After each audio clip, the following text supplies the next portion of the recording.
Participant मैं भी हूँ क्या? पार्टिसिपेंट एक है मतलब मैं। हाँ MITS मतलब बाकी कोई भी नहीं आएगा।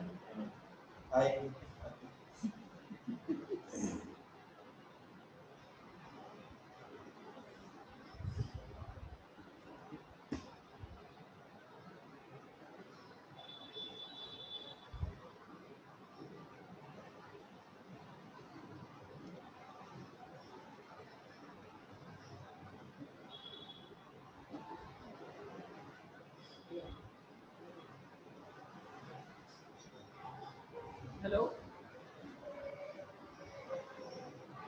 हेलो, इसको निकालो, इसको डालते हैं। Hello hello, Shweta Chavan is there?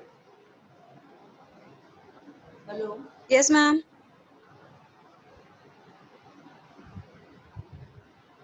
Hello. Yes, ma'am. Yeah. This is final year?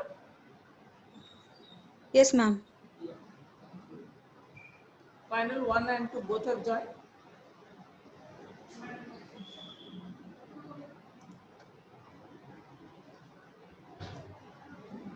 Can you see the screen? Pigmented lesions of the oral mucosa?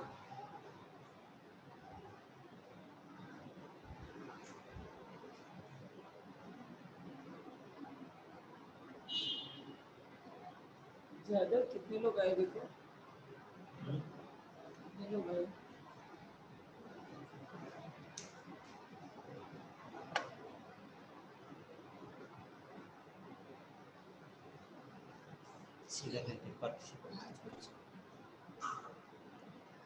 Here, do we have final 1 and final 2 students? Anyone from final 1?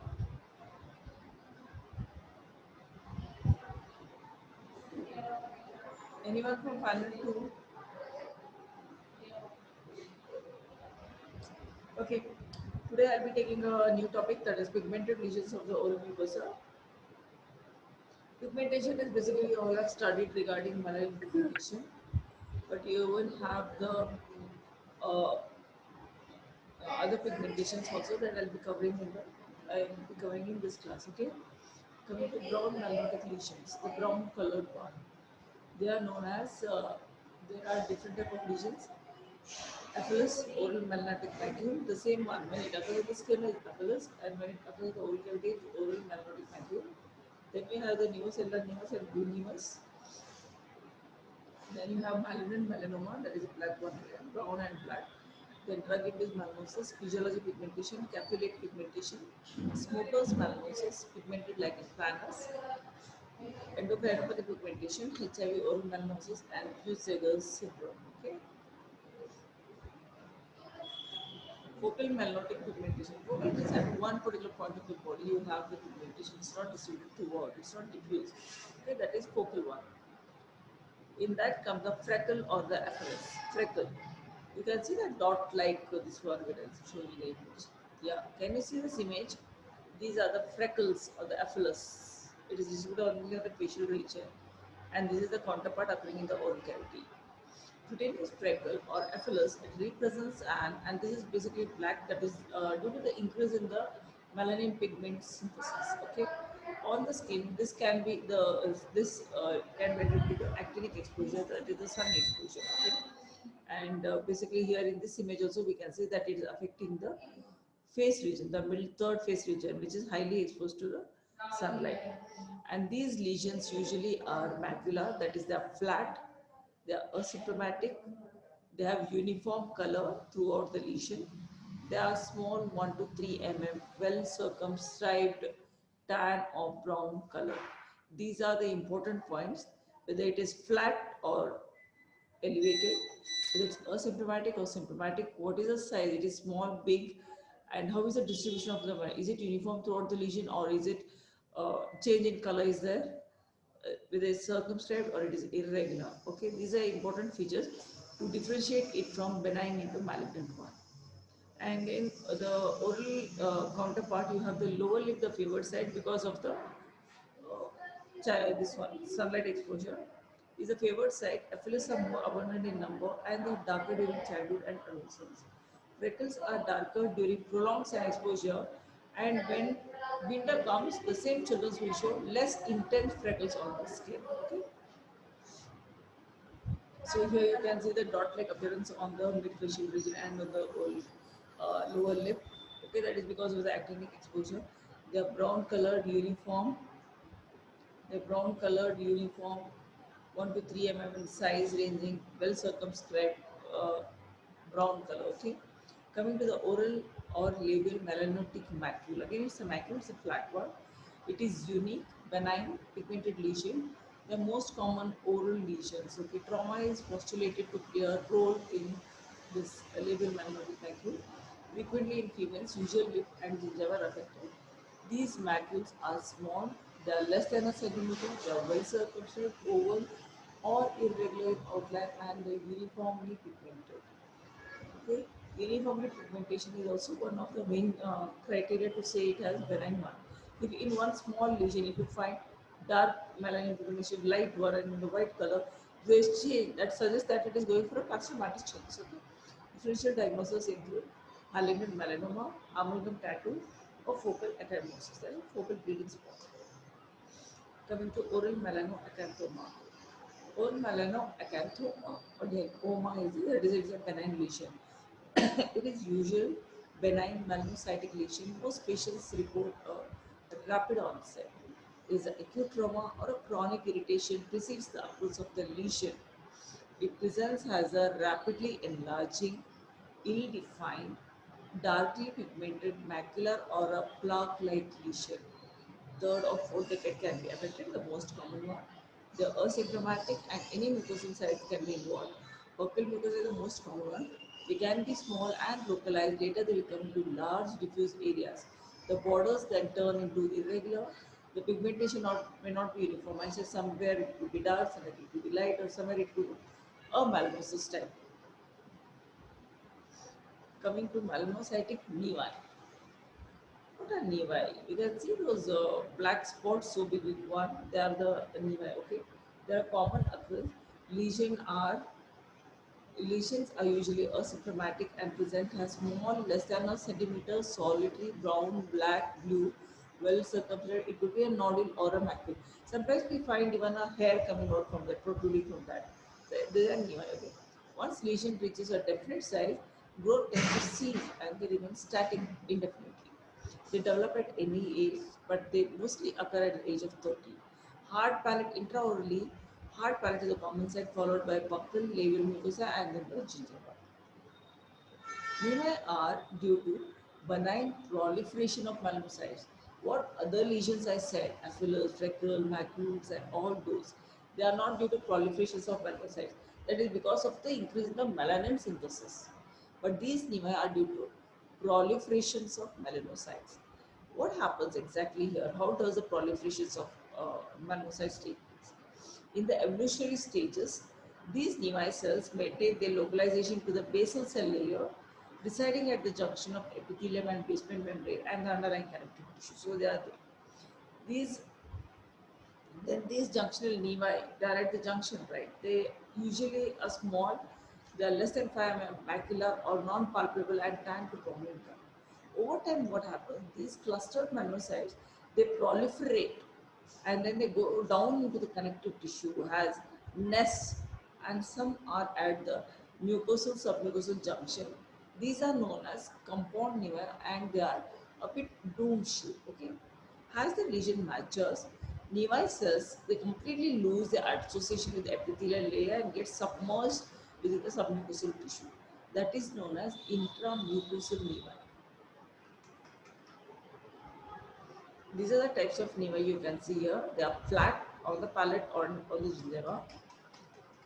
Coming to blue nevi, blue nevi melanocytes may reside deep in the connective tissue, and the overlying blood vessels, what are they? They will hamper that brown color of melanin. Because of that, uh, bluish color of the blood, it will yield a blue tint to the nevi. They are known as blue nevi. This blue nevi, it behaves aggressively. It has got a greater rate of recurrence, and diagnosis has to be done by biopsy.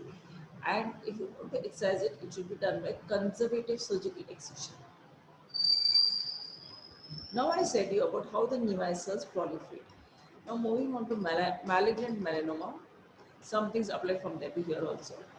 It is least common and it is the most deadliest form of carcinoma or malignancy. Okay, etiology here, because of the chronic sun exposure or multiple episodes of acute sun exposure and occurring at a from much younger age, leads to malignant melanoma. And on this, some other etiological factors such as immunosuppression, there is no immunity for the patient, presence of cutaneous multiple nevi, family history of melanoma if anyone has suffered previously, and male predilection. Okay, these they may develop de novo, that is instantly they may develop, or less commonly from an existing nevi.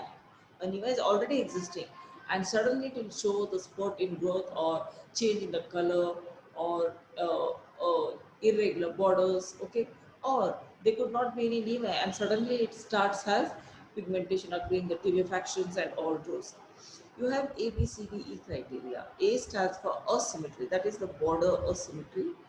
Asymmetry. Then B is for the irregular border, C is for the color variation within one lesion, and D is diameter more than 6 mm, and E is evolution of surface elevation. Malignant melanoma. On face, the malar region is a common site because here the sun exposure is common. Facial cutaneous melanomas may appear macule, they are or nodular, and color varies from brown, black to blue with zones of depigmentation. There are no pigmentation, absolute white. Okay, and these in melanoma, the lesions are showing irregular jagged borders. You have one term known as lentigo maligna melanoma or Hutchinson's freckle. They are the facial skin lesions that exhibit atypical melanocytic hypoplasia or melanoma in situ. Okay, and these tumors, as what I said, they just don't grow vertically; they even grow laterally also.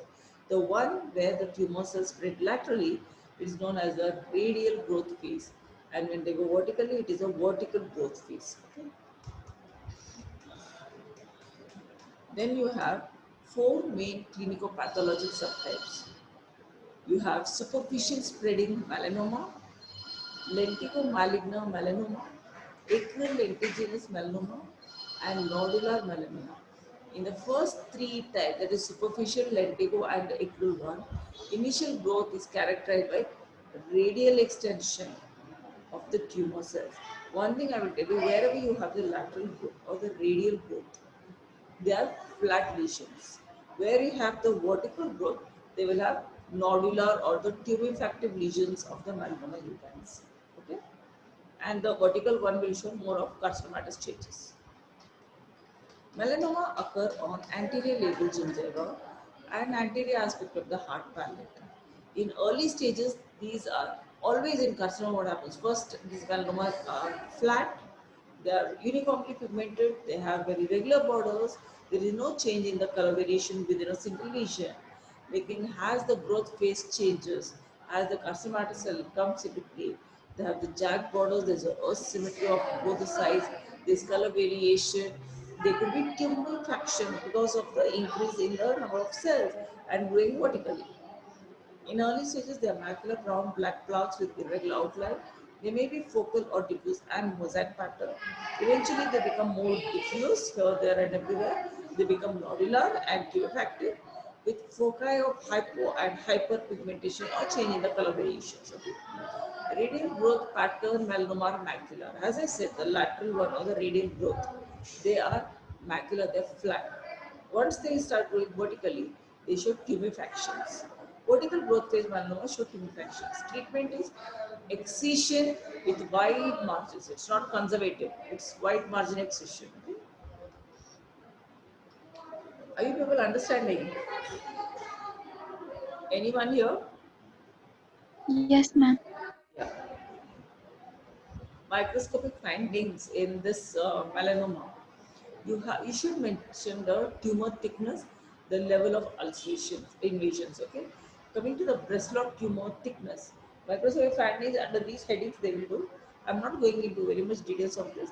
First is the breast log tumor thickness, then the Clark's level of invasion, that is tumor involvement within the dermis. I said you first they attach to the junction of the epithelium and connective tissue, then they proliferate there, then they leave the attachment from the epithelium and they get embedded in the connective tissue. Okay, that's close level of invasion, to what level they have gone. Then you have the surface ulceration of the lesion when you excise it and present. You see the surface ulceration. Then you will have, has they go deep in the dermis, till which layer they have gone. Have they gone to vascular or the lymphatic invasion? Is there any neurotropism of the cell? Mitotic index of the cell, how is it? Absence of the tumor infiltrating lymphocytes. Are there any lymphocytes within these lesions? Okay, that has to be seen.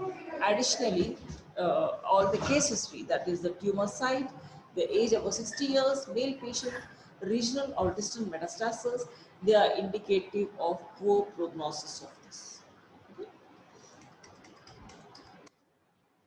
So you have A, B, C, D, E. I said asymmetry in A. Asymmetry means when you have one lesion, you divide into half and see whether this side and this side are same or no. That is asymmetry. Asymmetry, one half of the lesion does not match with the other half. Okay. Borders are irregular. Color varies, as you can see in this image. Diameter. Diameter is more than 6 mm of diameter. The ABCD rules.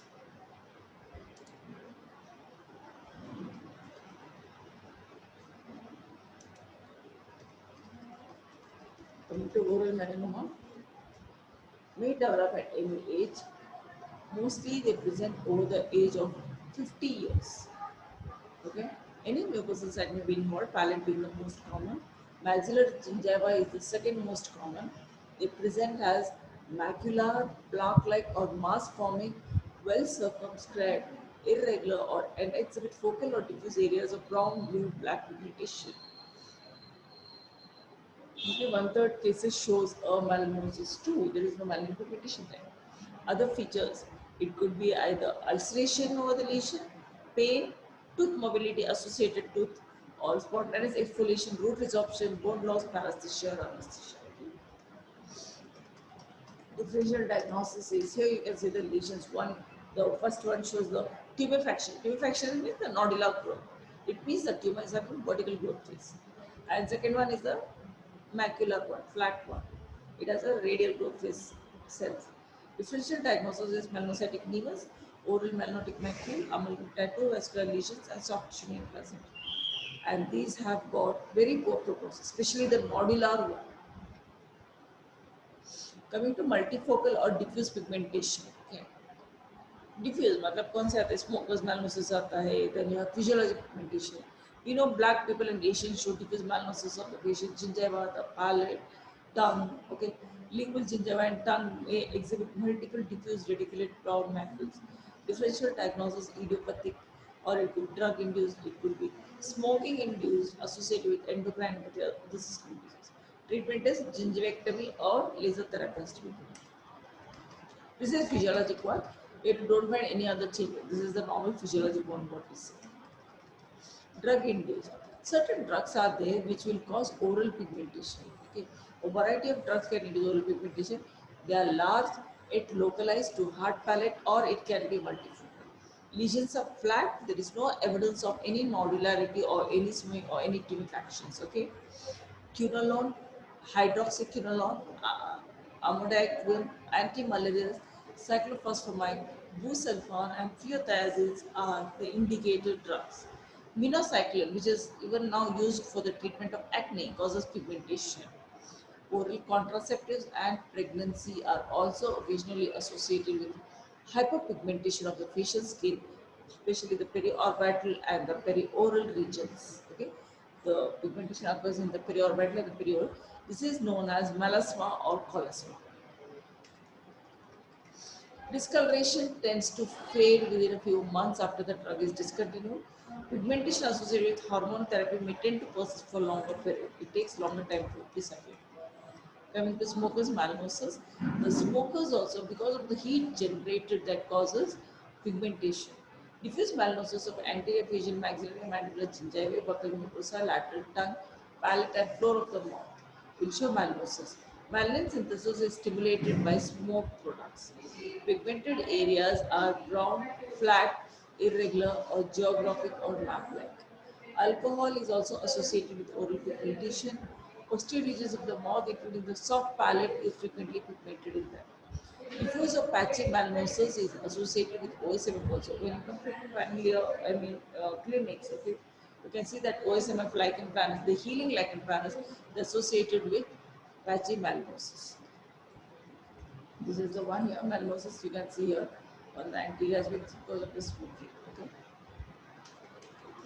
Post-inflammatory. Post-inflammatory means during the healing lesions you have hyperpigmentation, as I said in lichen planus. It presents as focal or diffuse pigmentation of areas subject to previous injury or inflammation. Acne-prone phase is relatively common side. Upon resolution of lichen lesion, pigmentation may or may not disappear. Oral pigmentation is described in patients with lichen planus. Melasma. Melasma. Melasma is, I said, periorbital and perioral pigmentation in pregnancy and contraceptive consuming patients. Oral contraceptives and pregnancy are occasionally associated with hyperpigmentation of facial skin, particularly periorbital and perioral regions. It is relatively common acquired symmetric melanosis occurring on sun-exposed areas of skin. Forehead, cheeks, upper lip, and chin are commonly affected female predilection. Most cases, progesterone and progesterone combination also induces pigmentation. I think you can see it.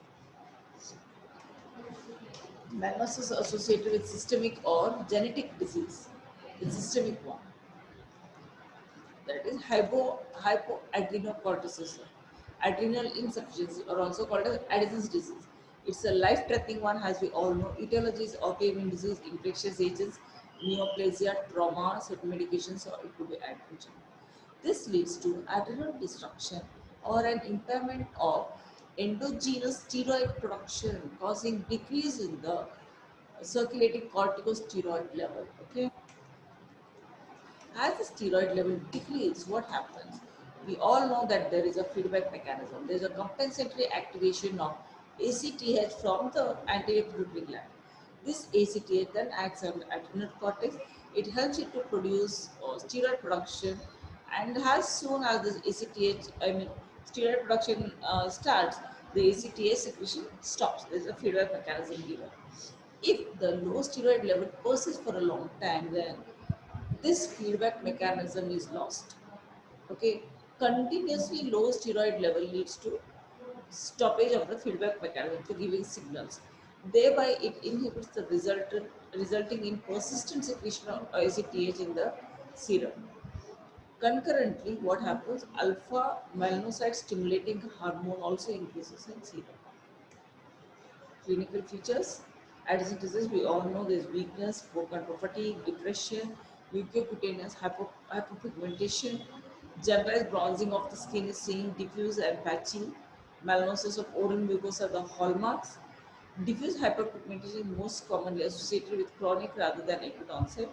Differential diagnosis is physiologic or drug induced. Lab elevation of serum cortisol and electrolyte levels, hyponatremia and hyperchem, that is decreased sodium and increased potassium is seen. Treatment: exogenous steroid replacement therapy. This is the patchy diffuse melanosis of the buccal mucosa. Cushing syndrome or Cushing's disease. It developed as a consequence of prolonged exposure to relatively high concentrations of endogenous or exogenous corticosteroids. Either the doctor could be giving you steroids or it could be endogenous production. Okay, this leads to Cushing's. We all know that buffalo hump, moon-like faces, all those. Etiology could be iatrogenic, associated with poorly controlled or unmonitored use of topical systemic steroid, activating pituitary tumor, primary activating adrenal pathology, ectopic secretion of corticosteroids, ACTH and CRH. Clinical features. Sorry. Clinical features. They are most prevalent in female patients. Diffuse weight gain and characteristic mood phases is seen. Diffuse mucocutaneous pigmentation, especially in patients with increased ACTH secretion, is seen. Diagnosis is serum steroid and ACTH determinations, treatment, surgical, radiation, or medicinal therapy. You'll see what are the signs and symptoms of Cushing's. You have mood changes or personality changes, moon phase, susceptibility to infection because of the decreased immunity, gynecomastia or the enlargement of the breast is seen, especially in males, fat deposits on the face and back of the shoulders, that is the buffalo hump. Your patients will suffer from hyperglycemia, CNS irritability, sodium and fluid retention, thin extremities, gastrointestinal distress, that is hyperacidity, amenorrhea, hirsutism, thin skin, purple stripe, bruises, petechiae, osteoporosis leading to fracture. Okay. Hypothyroidism, we all know hypothyroidism patients are more hyperactive or the increased BMR is there. They have the receding hair. I mean, they have the fine straight hair. Their bulging eyes. They always warm, and they have tachycardia is there. Systolic BP is increased. Wrist enlargement is there. Finger clubbing is seen. There is menstrual changes. There is localized edema of the feet, muscle wasting. All these symptoms are seen. They are very high BMR is there. Okay, melanosis is a common consequence here. Pigmentation tends to resolve following treatment of thyroid abnormality. Coming to primary biliary cirrhosis. Here again, diffuse mucocutaneous pigmentation will be the earliest manifestation, usually seen in middle-aged women. It is due to damage to small intrahepatic bile ducts. Jaundice is usually an end-stage complication. It is caused by excessive levels of serum bilirubin, causing yellow discoloration of skin, eyes, mucous membrane. Differential diagnosis is carotenemia and lycopenia. Coming to vitamin B12 or cobalamin deficiency, it may be associated with a variety of systemic manifestations, especially in vitamin B12. You have neurological symptoms, signs and symptoms. Okay, megaloblastic anemia, various neurological signs and symptoms, and various cutaneous and oral manifestations. Generalized burning sensation of the mouth, erythema, atrophy of the mucosal tissue is seen. Diffuse mucocutaneous hyperpigmentation is there. Pigmentation dissolves following restoration of vitamin B12 levels. Okay. Coming to Peutz-Jeghers syndrome. Peutz-Jeghers syndrome, intestinal polyposis, that comes to brain when you hear of Peutz-Jeghers syndrome. It's an autosomal dominant one. Intestinal polyposis, cancer susceptibility. Multiple small pigmented macules of the lips, perioral skin, hands and feet are seen, especially in the anterior. Okay. Macules resemble aphelis, less than 0.5 centimeter in diameter. These may appear on anterior tongue, buccal and labial mucosae. Lip and perioral region involvement is pathognomon. In the anterior part of the tongue, anterior part of the buccal mucosa, the lip, and this one, okay, perioral region. Here you can see. They resemble aphelis, dot-like melanotic pigmentation in the anterior part of the mucosa. Okay, Buseger syndrome. Capillate pigmentation. When we hear of capillate pigmentation, we think of neurofibromatosis and fibrous dysplasia, right? So here you have capillate means coffee mixed with milk, right? Presents as tan or brown colored, irregularly shaped macules of variable size. In neurofibromatosis, you have nodular, diffuse, pendulous neurofibromas appearing on the skin, if you might have seen. And rarely in the oral cavity, these neurofibromas. You have Crow's sign, the other signs of neurofibromatosis, that is axillary or inguinal freckling, Lish nodules in the eyes. Pigmentation varies from small effluves like macule to broad diffuse lesions on the skin. Borders here are typically smooth in neurofibromatosis. Okay? It represents bacillar melanosis with melanocytic proliferation. Fibrous dysplasia, Macule Albright syndrome. Here patients will have Polyostotic fibrodysplasia, various endocrinopathy, soft tissue eczema. Pigmentation appears distinct and borders are ill-defined here, macule, in FD. One is known as coast of California, the other is known as coast of Maine. Coming to some other syndromes, Noonan syndrome, where you have mucocutaneous macules and multiple melanocytic nevi. Leopard syndrome, multiple lentiginous ECG conduction abnormalities, ocular hypertension, that is just simply the two eyes is increased, pulmonary stenosis, abnormal gentlia, growth retardation, and sensory neural deafness associated with numerous small freckle-like macules in mollification skin. HIV or AIDS associated melanosis. Pigmentation is related to various medications, in these species antifungal, antiretroviral, or as a result of adrenocortical suppression or destruction by the virulent infectious organisms. Pigmentation is seen. It presents with a history of progressive hyperpigmentation of nails, skin, and mucous membrane. It is progressive. Buccal mucosa is frequently associated, but gingiva, palate, and tongue is seen. Coming to blue or purple, now this finishes about melanin pigmentation. Coming to blue, purple or vascular lesions, that means blood. Okay, it involves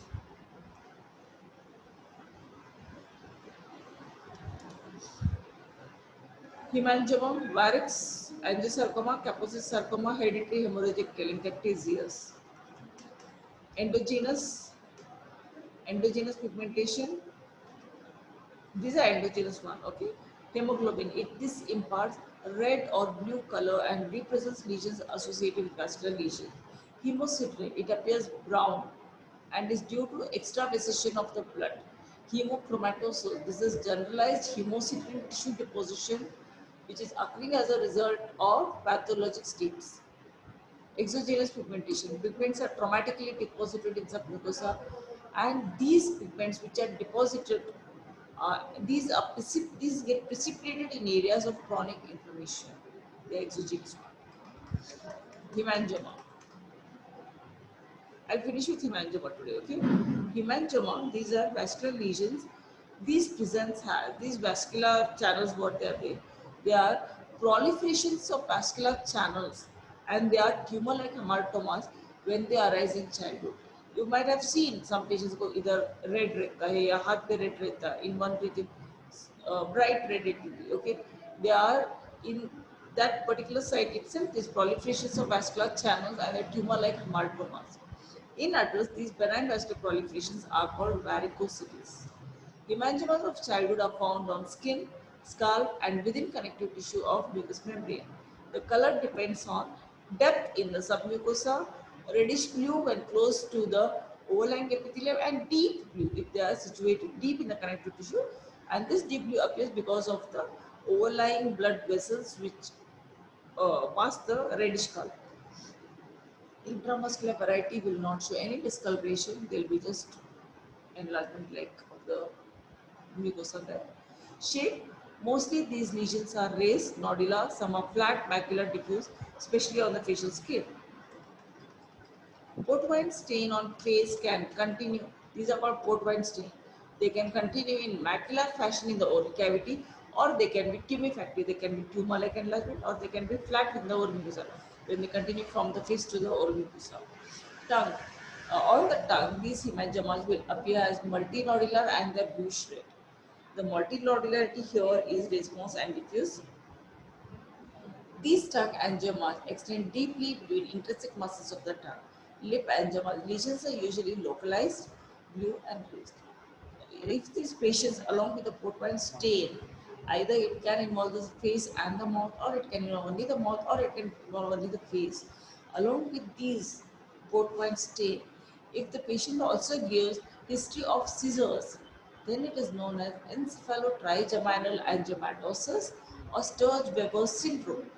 And these patients of Sturge-Weber syndrome, along with port wine stain and along with the seizures, the skull radiograph when you take, you will see the vessel wall calcifications, which gives a bilamellar radiopaque tract like tracts. Okay, they are known as tram line calcifications.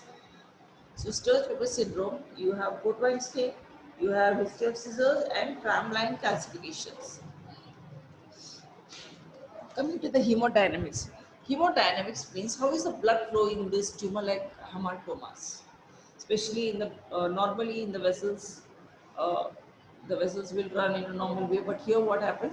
There are multiple vascular proliferations in one localized area. So we need to study how does the blood flow here. It is perturbed or it is disturbed in angiomas. There could be stasis. Why the stasis? Because of the thrombosis that is formed, frequently get formed there. Patent vascular channel अगर thrombosis नहीं है और patent vascular lesions है तो when you put that the microscopic slide on the lesion and you press, they will blanch under pressure. Okay? If there are clots present, they become palpable and lesion usually don't blanch on pressure. Thrombi and angiomas may eventually calcify and feel hard on palpation and may be seen radiographically. Coming to microscopically, how are the cells arranged? A hemangioma may comprise of numerous large dilated vascular channels lined by endothelial cells without a muscular coat. They are known as cavernous hemangioma. There are no muscular coating. Then second one, cellular or capillary hemangioma shows significant endothelial proliferation and the vascular channels are very small. Treatment may these may involve spontaneously during teenage period. Conventional surgery, laser surgery, or cryosurgery is done. Larger lesions which extends into the muscles, like in the this one, into the muscles, they are treated with sclerosing agents. What is sclerosing agents? They are 1% sodium tetradecyl sulfate, and these are given by intralesional injections. Cutaneous port wine stains are treated by subcutaneous tattooing or by argon laser. This you can see a localized form of port wine stain or a hemangioma. Okay. The varix I'll be continuing in the next class. Thank you for attending the class. Okay.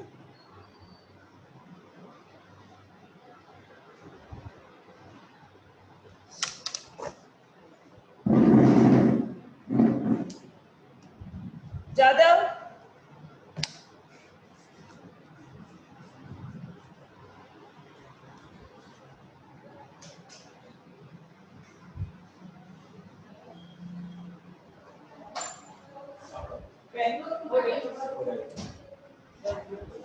Waiter batch है दोनों है first और second मैं meeting को बोला meeting को पूछा ना अभी हाँ कौन किया था फाइनल 1 2 दोनों को बुलाना है दोनों ने इसमें देखो दोनों ने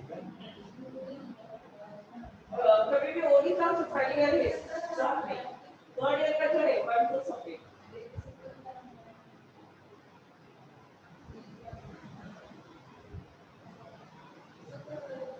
ओवरलैप किया है ओ अटेंडेंस है ना सेव किए तो 10 जनों के आई ना अटेंडेंस इसलिए बोला